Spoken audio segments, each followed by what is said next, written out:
ให้มินาซังคนนิจิวากลับมาอีกครั้งแล้วกับคอนเทนต์การรีวิวเนนเดอร์ลอยของเรานั่นเองในรอบนี้จัดมาเป็น2ตัวเลยเนาะซึ่งต้องจะเป็นตัวละครจากเรื่องเลิฟไลฟ์สคูลไอดอลนั่นเองนะซึ่งเป็นอนิเมะที่แบบสักเจตที่สุดเลยเพราะเป็นเรื่องที่ขึ้นหิ่งเดอะเบสตลอดกาลของเราเป็นเรื่องราวเกี่ยวกับกลุ่มนักเรียนเนาะที่ร่วมตัวกันเนาะเพื่อมาเป็นสคูลไอดอลเนาะเพื่อหาทางปกป้องโรงเรียนเนาะจากการปิดตัวและการเพื่อไล่ตามความฝันไปในเวลาเดียวกันเนาะซึ่งเป็นอนิเมะที่ดีมากๆเลยนอกจากแบบเนื้อเรื่องคาแรคเตอร์ดีไซน์จะดีแล้วเนาะเพลงก็แบบดีมากๆเลยแบบอยากให้ไปตามเบิ่งกันเนาะกับเลิฟไลฟ์สคูลไอดอลมีออกมาประมาณ5ซีรีส์นำกันเนาะในแบบแฟรนไชส์เลิฟไลฟ์เนี่ยก็ไปตามเบิ่งกันได้เนาะกลับมาทีน้อง2คนนี้โฮนากะจังกับโคโทริจังมาจากซีซั่นทำอีกเลยเนาะในภาคหนึ่งเนี่ยจะมีอยู่2ซีซั่นแล้วก็มี1มูวี่นะทางจิบุบิ2ตัวที่ได้มาจะเป็น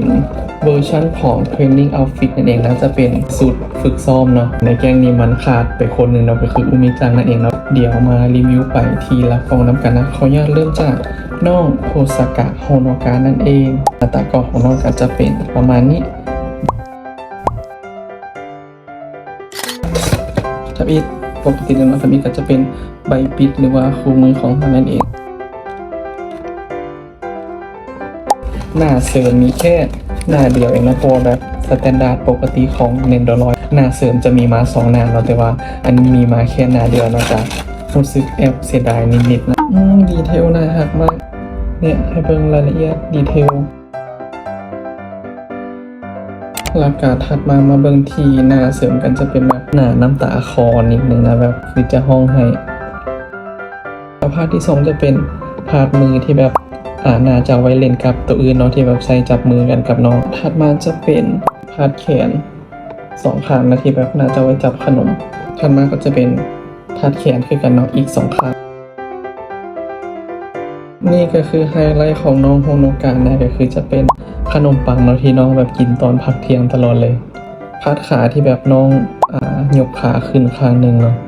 โอ้การตลาดมากเลยทุกคนก็คือแบบพาร์ทมือที่จับมือกันเนี่ยจะเป็นมือของสุดเวอร์ชันคอนเสิร์ตฟินิชลุคของน้องโฮโนกะก็จะเป็นประมาณนี้เดี๋ยวจะแกะน้องโคโทริไปก่อนเนาะแล้วก็จะมาถ่ายรีวิวแบบแต่ละแอคแต่ละโพสแต่ละตัวให้เบิ่งกันมาต่อกันที่โคโทริจังหรือว่าน้องนกกันเลยหน้าตากองน้องกันจะเป็นประมาณนี้ชุดด้านหน้าด้านข้างแล้วก็ด้านหลังซึ่งเหตุผลที่ตัดสินใจเลือกน้องโคโทริมาเพราะว่าน้องมีหน้านี่เนาะซึ่งจะเป็นหน้าโฟโต้บอมเนาะที่แบบใช้ตอนถ่ายรูปคือกันกับโฮโนกะเลยเนาะจะมีมาแค่หน้าเดียวเนาะหน้าเสริมแล้วก็ที่เหลือจะเป็นพาร์ทแขนแล้วก็พาร์ทกิมมิคต่างๆของน้องเนาะแล้วก็จะมีแบบพาร์ทมือคือกับโฮโนกะเลยพาร์ทนี้รู้สึกว่าจะเป็นพาร์ทกิมมิคของโคโทริเลยนะก็คือจะเป็นสเก็ตบุ๊กเนาะเพราะว่าโคโทริจังเนี่ยน้องจะรับหน้าที่เป็นคอสตูมดีไซเนอร์ในวงเนาะแบบน้องจะเป็นคนออกแบบสูตรคอสตูมเองต่างๆในเวลาที่มีไลฟ์หรือว่าขึ้นสเตจโคโทริจังมาในท่ายืนคัดหลังนะ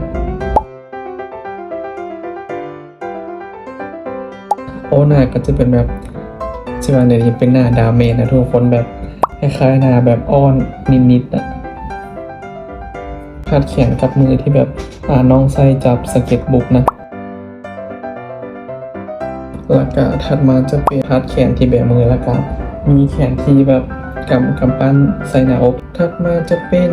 คล้ายๆโฮโนกะเลยจะเป็นพาดขาข้างหนึ่งที่แบบยกขาขึ้นข้างหนึ่งนั่นเองนะแล้วก็สุดท้ายจะเป็นพาดมือ2มือที่จับมือกันเนาะเป็นมือของชุดน้องขึ้นสเตจนะเขาจะเสียบกับฐานจังไหนเพราะว่าผมน้องบังฐานตั้งของโคโทริมันจะมีแบบแง่งเนี่ยมาเสริมอีกทีหนึ่งเนาะต้องได้ถอดพาดหัวออกก่อนแล้วก็ค่อยเสียบฐานตั้งเข้าไปแบบนี้นะ